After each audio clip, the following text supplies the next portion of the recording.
Denim Wrapped Nightmares, what is happening?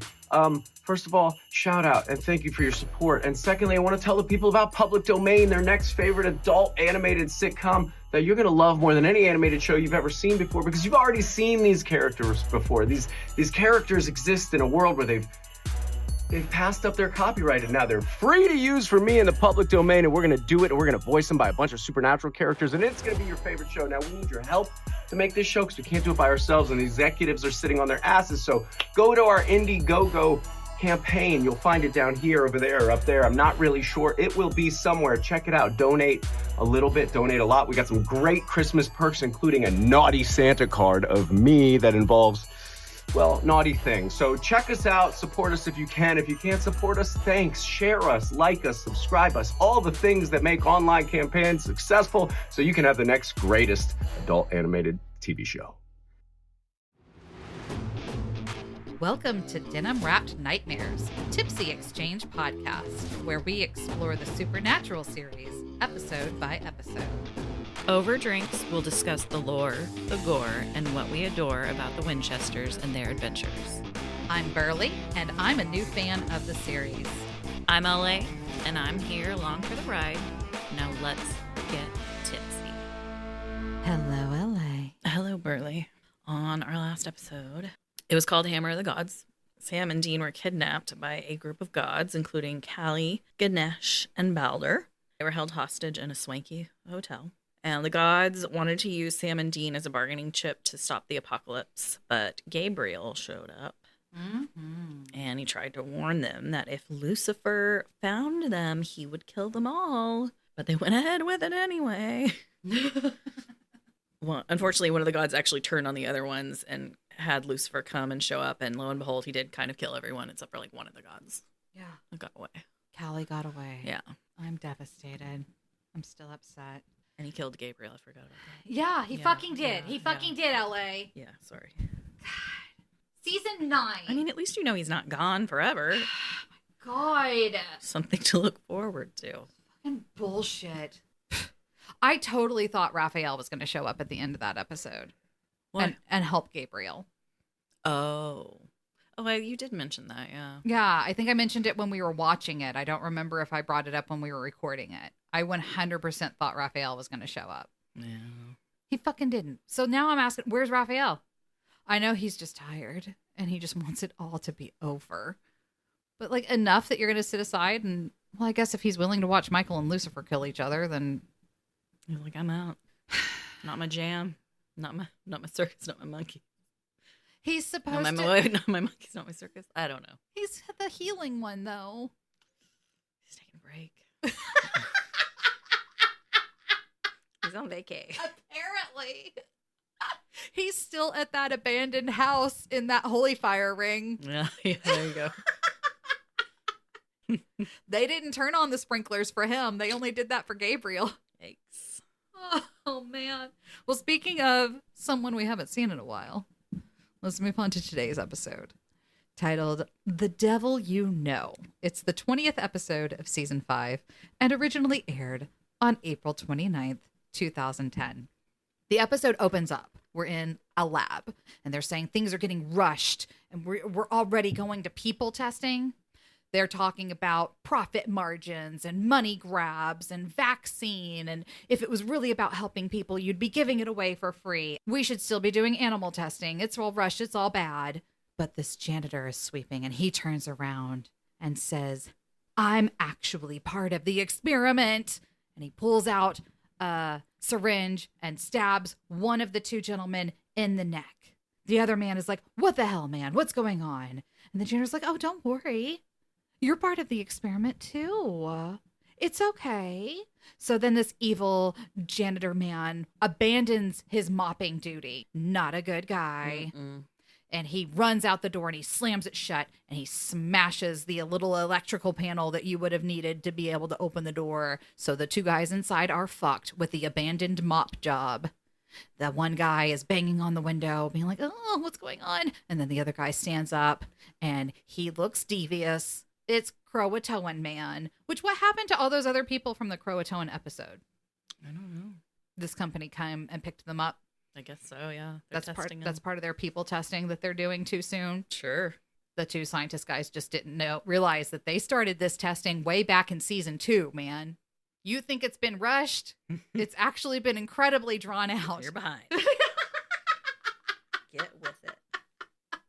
And so Croatoan man, he's menacing, he's angry, and he comes to his friend who screams and crunches, and we get our 29th blood splooge of the Supernatural series as Croatoan man slaughters his coworker. And janitor is just like, worked like a charm. job well done. Then it goes supernatural. Bum, bum, bum, bum. Sam and Dean are driving along. We cut to them in Baby, and they're talking to Bobby, and they're trying to figure out, well, how the fuck are we going to find this Pestilence guy? Okay? We finished Gabriel's porn separately because it would have been really weird if we finished it together. So I took my turn, and then Sam took his turn, and we watched the whole thing through a few times, but we don't know where Pestilence is. We need these other rings. What do we do? And Bobby's just like, okay, I'm trying to follow the signs. I'm trying to look for the omens. I'm trying to find the bad things. You just need to drive west. And they're like, we're in fucking Nevada. Yeah, you heard me. Was it west? We're in Nevada. I thought it was east. Yeah, he said drive west. No, he said drive east. What was that? I don't know. That sounded like a fart. Oh, sorry. Yikes. Yeah, you're right. He said drive east. And they were like, we're in Nevada. Like literally all there is for us to go is east. And he's like, I don't know. I don't know what to tell you. And then all of a sudden, the magnificent, majestic, sassy pants daddy himself appears in the back seat. It's Crowley. And he's like, maybe I could help, fellas. Dean slams on the brake, Baby whips around. Sam jumps over the seat, tries to stab Crowley, just ends up stabbing the back seat. And I gotta say, I'm surprised Dean didn't flip his shit. I was going to say, I bet he wasn't too happy about that. Yeah. Like later on in the episode, Crowley is carving up a person in the back seat. And Dean's like, hey, watch the upholstery. Sam already fucked that up. Do you not remember that happening earlier? And you're worried Crowley's going to do what? I mean, come on. Crowley takes care of his stuff. Do you see the suits this man is wearing? Mm-hmm. Did you see how upset he was that demons ate his tailor? He is not going to fuck up your upholstery the way your brother just did. Anywho, they pull over. Crowley knocks on the window. Is like, fancy a fag and a chat? Ooh. They get out and they're talking to Crowley. Crowley lets them know, sincerely, dudes, my bad. I had no idea the cult wasn't going to work against the devil. We're on the same team still, okay? Cool out, Sam. Because this entire conversation, Sam is just gritting his teeth. Yeah. Taking swings at him, trying to stab him, trying to kill him. Crowley's just like flashing around, popping around, avoiding getting stabbed. And he's just like, calm down. I think he even said, call off your dog. Oh, yeah, he did. Yeah. Chill out. I really am here to help. Look at me. I'm fucking adorable. And listen to my beautiful voice. Let me help you. Help me help you. Mm-hmm. I still want the devil dead. The only problem is now he knows. Yeah. Slight change. Kind of fucked up. I kind of have some urgency going on here now. Like we got to get to going now, boys. Okay. He's like, I know about the rings. Yeah, I do. All about it. Because my magic coin, it's up in your car. I slipped it up in there when you weren't looking. I've heard things, he said. He was like, I heard each of you finish that Casa Erotica film. And guess what, guys? I get that you're keeping it and you're still watching it, even though you already understand the plan, which I also understand because I heard it multiple times. The rings. We got to get it. So I am going to get you guys to Pestilence. Dean, even though he was so mad at Sammy for trusting Ruby, is just like, yeah, okay. Yeah. Yeah. Let's do it. Sam is like, no.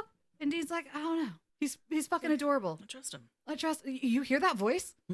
I want to hear him out. Crowley takes them to his safe house. And here he tells them, like, pretty shitty safe house. Hey, he's underground right now, all right? The demons know. Lucifer knows. They're trying to get him. He even comments on, like, look at this. Yeah, like, look at what I have to live with. This isn't my fucking mansion. I'm so upset. This sucks, but we'll be safe here. And he's got symbols drawn everywhere. And he explains to them, okay, so I can't exactly get you pestilence, but I can get you the demon who can get you pestilence. What did he call it? Stable boy. There you go. Yeah, because that's all I kept writing for his name because they didn't say his name at first. I kept putting stable boy, and then I just went to SB. Okay, yeah, but I remember I liked what he said, but I don't take notes. I'm terrible. The only thing I write down is 26th blood splooge, 27th blood splooge, 28th blood splooge. So yes, the stable boy. I can get you the stable boy of the horsemen, and he will be able to tell us where Pestilence is. And again, Sam is like, no, I don't trust him. We've heard him out. I'm not on board. So Crowley's like, but here's the thing. You're not invited to Sam. It's like, I don't want you to come with us. And Sam's like, why? He's like, because you keep trying to fucking kill me. I don't trust you to come with us. My self-preservation is important to me. That's why I'm working with the two of you to begin with. Because I think Lucifer is going to wipe us all out after he's done with y'all. You're not coming. Yeah. Dean's like, yeah, okay, I'm going to go. He took a pause. He took a beat. It took a minute, And this one, I'm just like, okay. Sam at least had his grief and then this sexy little thing touching on him and rubbing on him and being like, it's okay. I'm here with you. And kissing on him, seduced him into it. Crowley just is like, hey. He hasn't even touched Dean. Here's an idea. Yeah. He just had to be like, hello, darling. Mm-hmm. And Dean's like, I believe him. I'm with you. Yeah, 100%. I'm in. Let's do it. I'm in. Maybe let up on Sammy for believing in the demon, Dean. Yeah. But hey, I get it. I would believe, I'd be like, let's do it with Crowley too. Yeah. He's a great salesman. Great salesman. So Dean takes off with Crowley and they go to get the stable boy. And Sam is understandably upset. So he calls Daddy Bobby. And he's like, Bobby, Crowley showed up. He seduced Dean and he took Dean away. And they're going to get the stable boy and I'm upset. And Bobby's just like, that all sounds kind of crazy, but we're at the end of the line here, guys. I don't know what to tell you. Maybe crazy is what we need to do. So chill out, Sammy. Let's see how this plays out. And Sammy says, you want crazy? I got some crazy. How about I let Lucifer take over my body and I will get control back like you did, Bobby. Bobby says, that was a 1 in a million shot. I don't even know how I fucking did it. Ow. And that was against an average freaking demon, not Lucifer. Maybe we could use some crazy, but not that crazy, Sammy. No way. No way.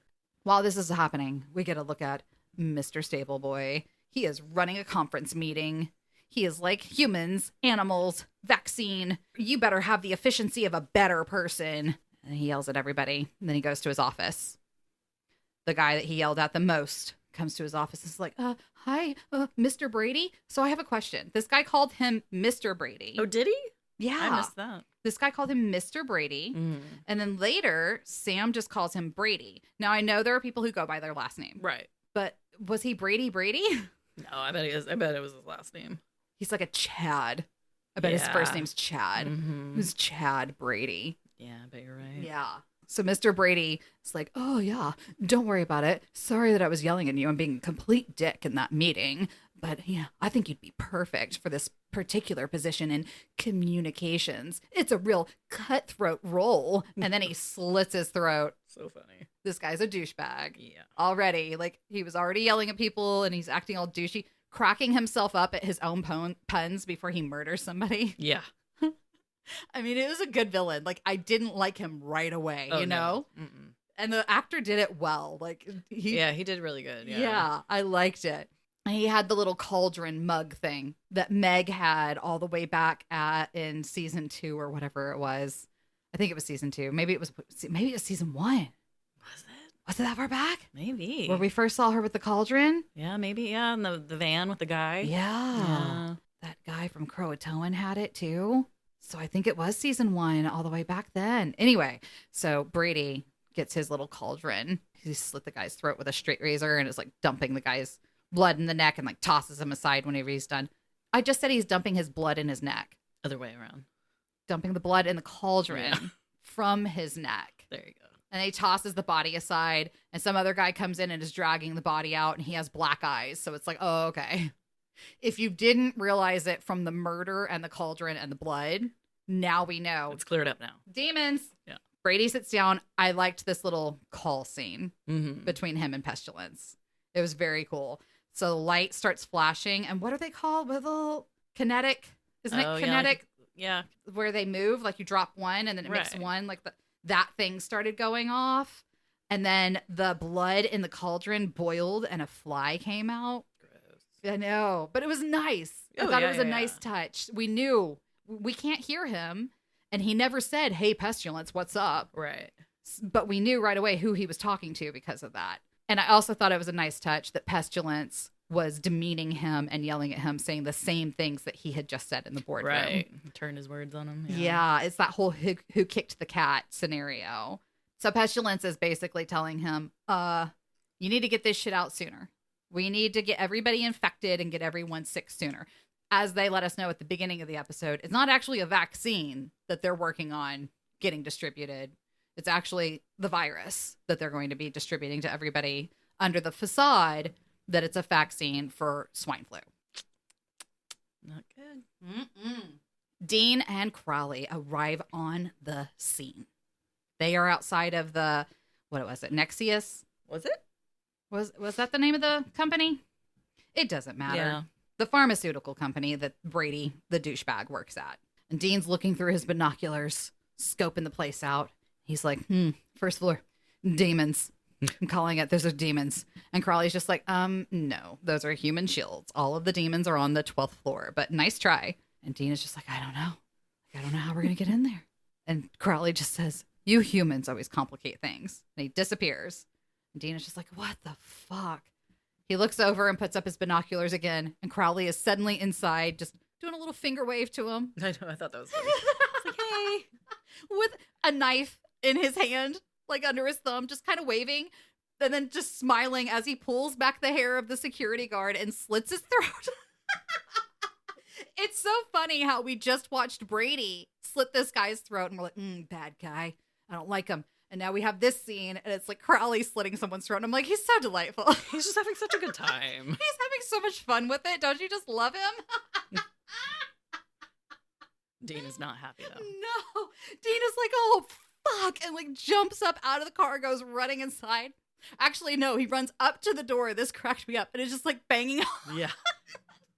And Crowley's like, it's open, jackass.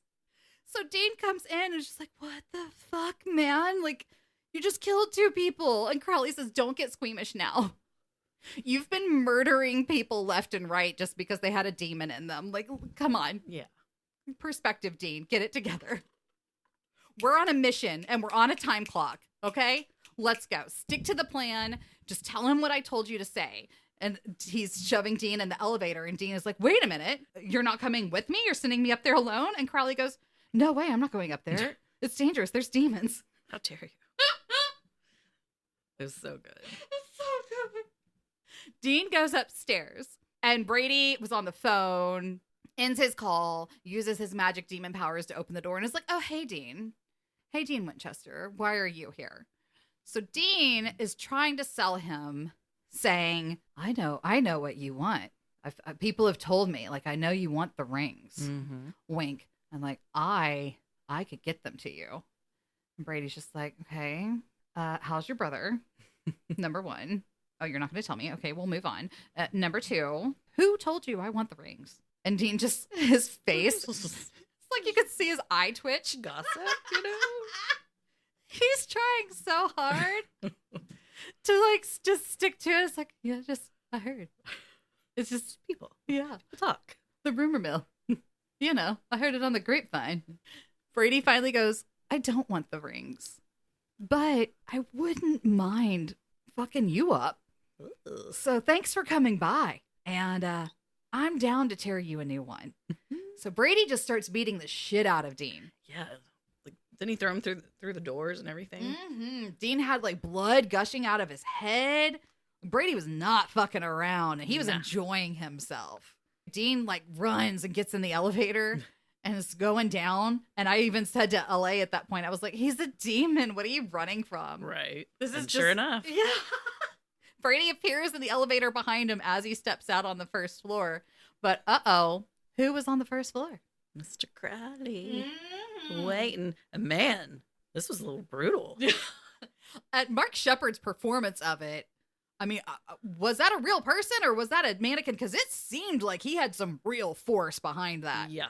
So essentially, Crowley pops up behind Brady. He's got gloves on, his full black suit and his black tie, his gloves and his sharp hair. It just looks like a fucking hitman. Yeah. And he puts a bag over Brady's face that has a devil's trap on the bag. Tightens the bag, and he has a baton in one of his hands and just starts wailing on Brady's head. I mean, I'm surprised he's still alive. Like, imagine he must have done something to heal it. Knocks his ass out. I mean, there is blood seeping out of the bag. Crowley fucks Brady up. Yeah. He did not see it coming. And then Dean is just like, what the fuck, man? Like, he didn't want the rings. He wanted me. He wanted to kill me. And Crowley's just like, yeah, I know. He's like, yeah, duh. Yeah. He was like, the shock on your face, like just the misinformation, the misguidance. Like, you can't fake that. You did excellent. Good job, buddy. Really proud of you. I'd be so pissed. How can you be mad at him, though? That's the thing. Like, they've created this demon character that I'm never going to be able to be mad at him, I don't think. Like, what could they possibly have his character do in the future that I'm not going to come up with? Well, hang on. Like, it's like him and Gabriel. Like, they can do no wrong in my eyes. I cannot imagine a single thing that these writers could have them do that I'm going to be upset about. I might end up kicking myself for that statement later. See. We'll see. I'm still very upset. I know. About last week's episode. 9. Anyway, so they get Brady in baby, and Crowley's locking that vessel down. That's why he's carving into the body. He's saying this symbol's going to keep him from smoking out. He's ours. We fucking got him. As they're driving, Crowley starts giving Dean directions to go somewhere other than his safe house. Dean's like, what's going on here? And Crowley says, we are not taking this guy back to Sam. They have a history. Dean immediately is like, you better fucking start talking. Yeah. I need more information right now. They get back to the safe house. Dean is tying Brady up to a chair in like a side room. And Crowley kind of confronts Sam and is essentially saying, you're going to fuck this up for us. Mm-hmm. Poor Sam. Well, I mean, he dangled a little carrot in front of him, kind of, you know? Mm-hmm. Come on. I think Crowley was kind of like preparing Sam. Yeah. Oh, yeah. Yeah. You know, without telling him straight up, but also like just kind of pointing out. Control yourself. Yeah. If you go in there and do what I know you want to do, you're fucking us. Mm-hmm. All of us. Everybody on this planet. You know, he did it in like an asshole way of like, yeah, I know that's what you're going to do. But he got his point across. Just don't do it. Mm-hmm. So Sam goes walking around the room to see what Dean's doing. And Dean immediately is taking a completely different approach. You know, like I loved the two different approaches. Crowley was just very hands in pockets, matter of fact. I'm not going to stop you. I'm not going to coddle you.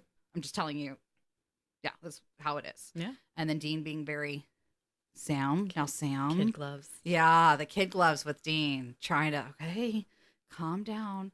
So they took off the hood. And my first guess was that it was Jessica's brother. Oh.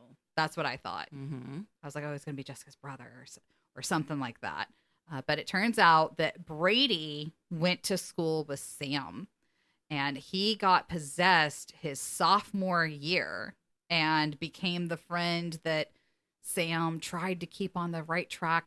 And then the other part of the plan was to introduce him to someone sweet and innocent and then rip her away from his life.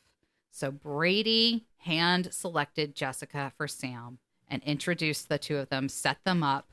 And once he knew that they were completely in love with each other, that's when Azazel told Brady, now take her out. They did that because Sam was becoming boring and dull and straight-laced, and they needed to rev him up again. And so it was Brady who killed Jessica in the same way that Azazel had killed the Winchesters' mother. So not a good guy. No. And he's proud of himself as they're talking about all of this. And the way everything was revealed in the story was great. Like, it was believable conversation. I remember early on in the Supernatural series, there would be conversations between Sam and Dean where they were like explaining what they were doing. And I understood that they were doing it for the sake of the audience to know what they were doing, but it wasn't like really believable conversation. You know what I mean? This was believable conversation. The way they were talking and yet giving us all these missing pieces that we needed. You know, oh yeah, Brady hasn't been Brady since sophomore year. And Sam was like, after Thanksgiving, Brady's like, oh yeah, like when I came back and I strung out on drugs and da-da-da. Yeah, that was me. Those little things, it was written really well. Yeah. I enjoyed that scene. I enjoyed the performance of both Jared Padalecki and the gentleman who played Brady as well. Sam gets really pissed. Well, yeah. Violent and angry, and he runs up on Brady and nicks him just under his chin. That'll show you. That'll teach him. And then he leaves the room. Hey, he controlled himself somewhat. He did. So Crowley has left to go rustle a nussle of demons. What? To go, what do you say? Shake a demon nest? Yeah. Wrestle a demon nest? Something like that. You know, he's not talking, is what Crowley's decided. He already tried to interrogate Crowley a little bit, or not Crowley. He already tried to interrogate Brady a little bit, and Brady essentially said, I'd rather die than give you, like, I'm dead no matter what. So I'll just die on the winning team. Thanks. I'm not giving you any information. So Crowley's gone off to do that. Crowley returns after Sam nicks Brady's chin. And he's like, oh, hey, Brady, happy to see you're still alive. That's awesome. I was really worried about that while I was gone. I just went and killed a shitload of demons, but I must be getting rusty because one of them happened to get away. And I may have given that demon the impression that you and I are fucking and that you're helping me. And that's the first time we got to hear Mark Shepard say, hello, darling. We heard him say it twice somehow. It magically rewound. And he went, hello, darling, again. Yay. It was just the comfort and consolation that I needed. I needed it. Aww. And Brady is pissed. He's like, you motherfucker. And then they hear a howling. And Dean is like, oh my God. Shits his pants. PTSD. Immediately. Dean is just like, oh my God. Is that a hellhound? Like, he's having flashbacks to the end of season 3 for sure. Brady is flipping his shit now as well. Like, I don't care what is going on. Get me out of here. I want to go. And Sam and Dean are just like, oh my God, panicking. And Crowley goes, shit. And he reaches in his pocket and he's like, hey, remember earlier how I was telling you that I put a magical coin, how I slipped it in? Turns out that one of those demons that I just went and killed slipped one on me too. I got this magic coin. Which means, yeah, like they're tracking me. They followed me. Sorry, guys. My bad. And then he's like, okay, I'm going to go. Good luck. He like flips the coin in the air and Dean catches it and then Crowley's gone. And I love the hellhounds. I freaking love it. I think that's so creative to keep them invisible. Yeah. And I thought what they did with I want to know how they did that. The furniture and the rips. Yeah, and the banisters. And then we also got our 30th blood splooge. We decided to only count one. There were a smattering of them. It's just like in the Revenant episode where there were multiple ones, but we're just going to count it once. Yeah. So we got our 30th blood splooge of the Supernatural series. Well, and this one was another one that went on the camera. Yeah, there was one that went on the camera. There were a few that like kind of went on the wall and the floor a little bit. It was really cool as the hellhounds came in and they smashed through the window when Dean was trying to get to the kitchen to get the salt. So they've got nothing. Like they have a shotgun and I don't even know if they had rock salt. Right. Like Sam and Dean are fucked. Brady is tied in a chair, just like screaming and bouncing around, flipping out as this hellhound is in there. Oh, the fight hasn't happened yet. I skipped ahead. Oh, yeah. My bad. So Crowley appears again and like whistles and tells the hellhounds stay. And Dean turns around and was like, "What the fuck, man? Like, you can control them?" And Crowley goes, "Well, I can't control that one, but I brought my own, and she's bigger." Yeah. And I like it. He pats. Yeah. Yes. Oh, it was perfect. It was perfect. And then he goes, "Sick 'em, boy." And that's when we had the fight. It was so creative and it was so interesting. And I 100% believed that two invisible hellhounds were fighting. Oh, yeah. You know what I mean? I mean, not 100% believed. I completely believe in them. Yeah. They are real. It was actual footage. But you get what I'm saying. Yeah, yeah. Crowley, Brady, Dean, and Sam, while the hellhounds are fighting, they all escape out. They throw Brady in the back of the car. Crowley says that he's got his money on his hellhound. He's like, I know he's going to win. Like, and he's like laughing, thoroughly pleased with himself. They go to some alleyway for this. They're like, you know what? Okay. Let's just pull over here. They're like in the car. They're in the middle of nowhere at this safe house. And like, they could have just done this outside. They're like, no, we need to drive away from here. We need to go back into the city. And we're going to find a dark alleyway because that's going to give us the ambiance that is needed for the seriousness of this conversation that's going to happen. Okay. So like, as they're driving and Brady's just like, okay, like whatever, I'll tell you guys what you want. Like, they're like, no, we got to find the right place.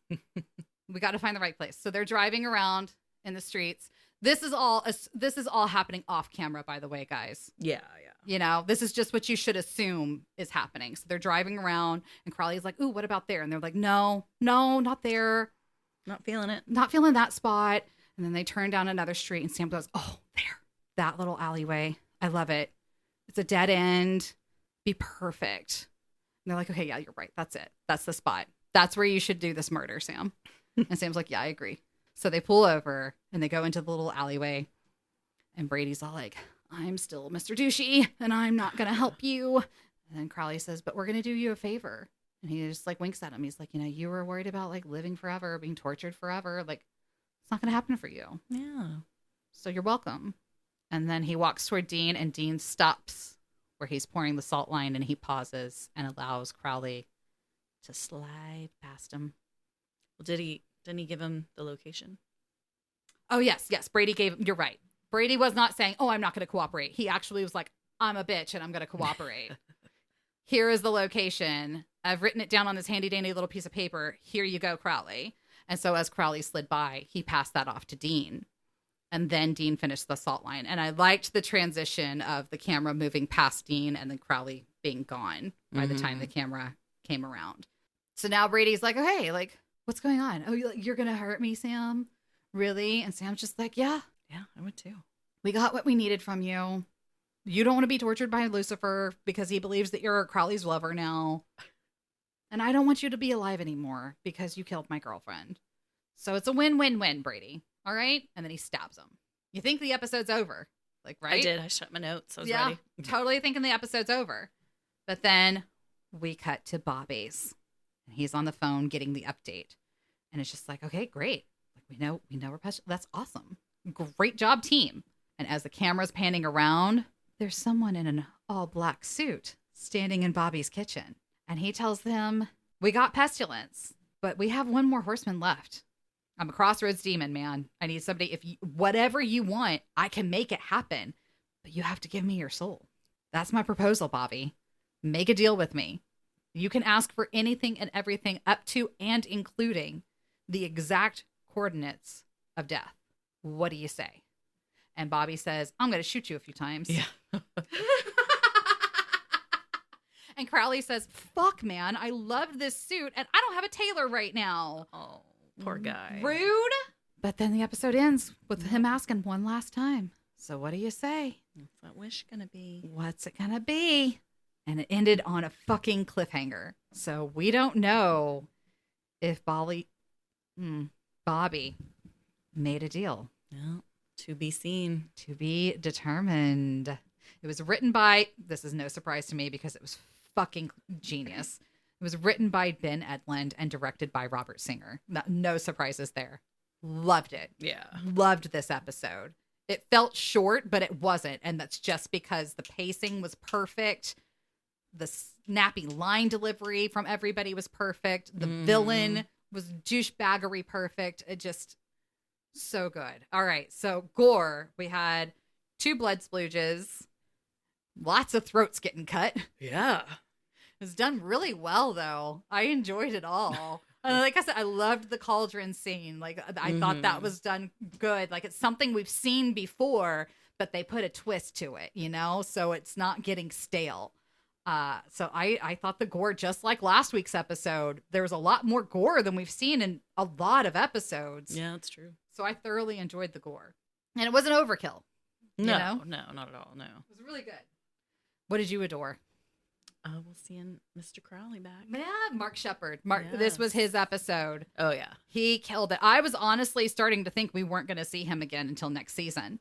Oh, yeah. That they were going to wrap up the Angel Michael Lucifer thing and that he would pop back around next season once Lucifer was out of the picture.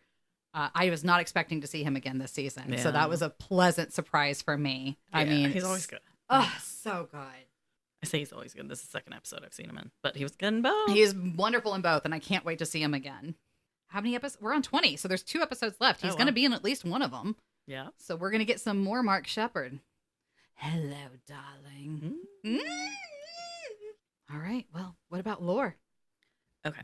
Well, in honor of Brady, the douchebag. Chad Brady. Yeah, Chad Brady. Brady. We don't know. He probably is Brady. Like, that's even more douchey. Right. We're doing a little lore over an evil pharma bro. Yeah. Martin, it's Shkreli, right? Shkreli.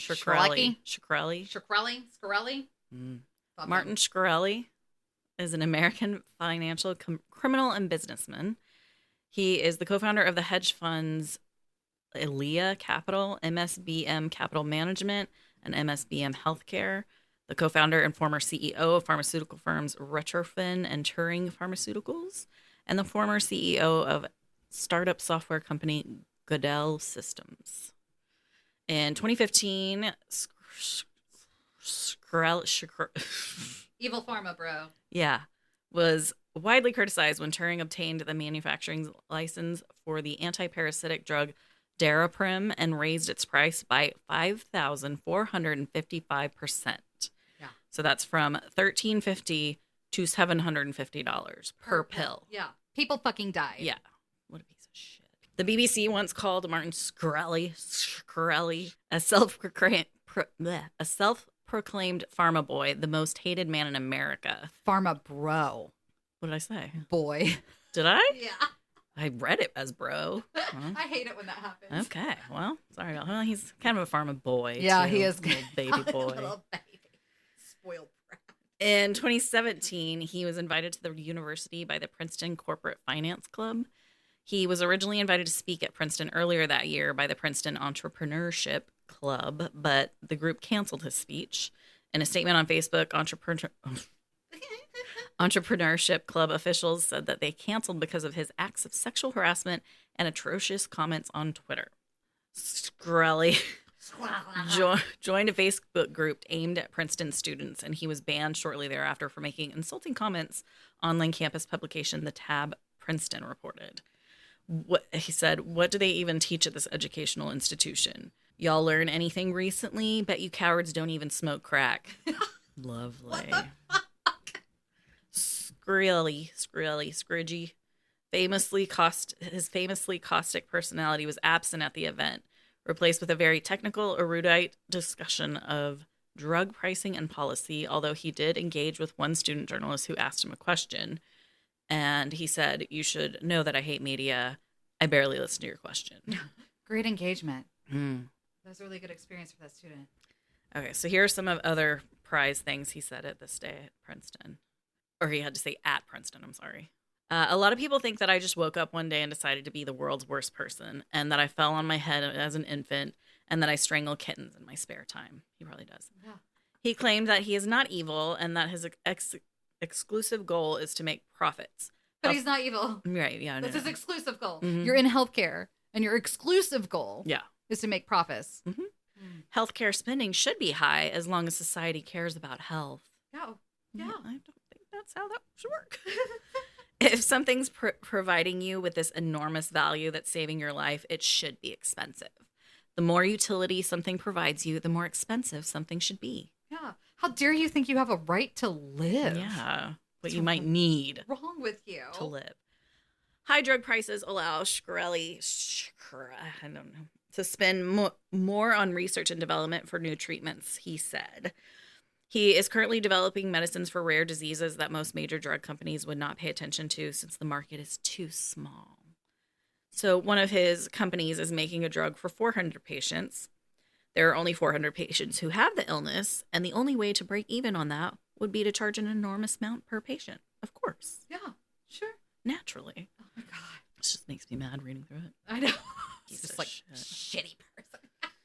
He also commented on his upcoming federal criminal trial for defrauding investors at his hedge fund and stealing money from one of his biotechnology firms. He's a real stand-up guy. Mm-hmm. I think the arrogance of prosecutors is up there with the arrogance of politicians.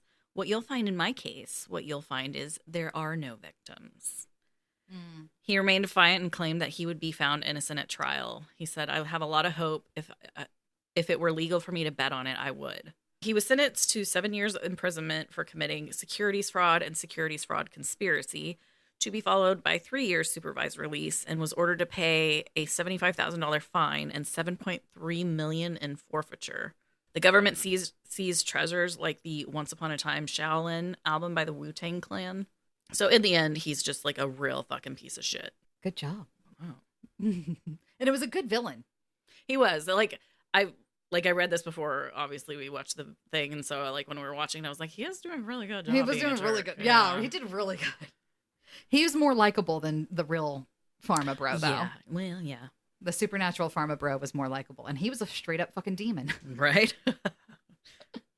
Well, quote to close it out. This conversation between Crowley and Dean. Crowley said, "Your ignorance and misinformation is completely authentic. You cannot fake that." What? It went like clockwork. And Dean says, "Not for me, you son of a bitch." Crowley said, "That's what you get. Working with a demon." Cheers. Oh, shit. Thank you for listening to Denim Wrapped Nightmares.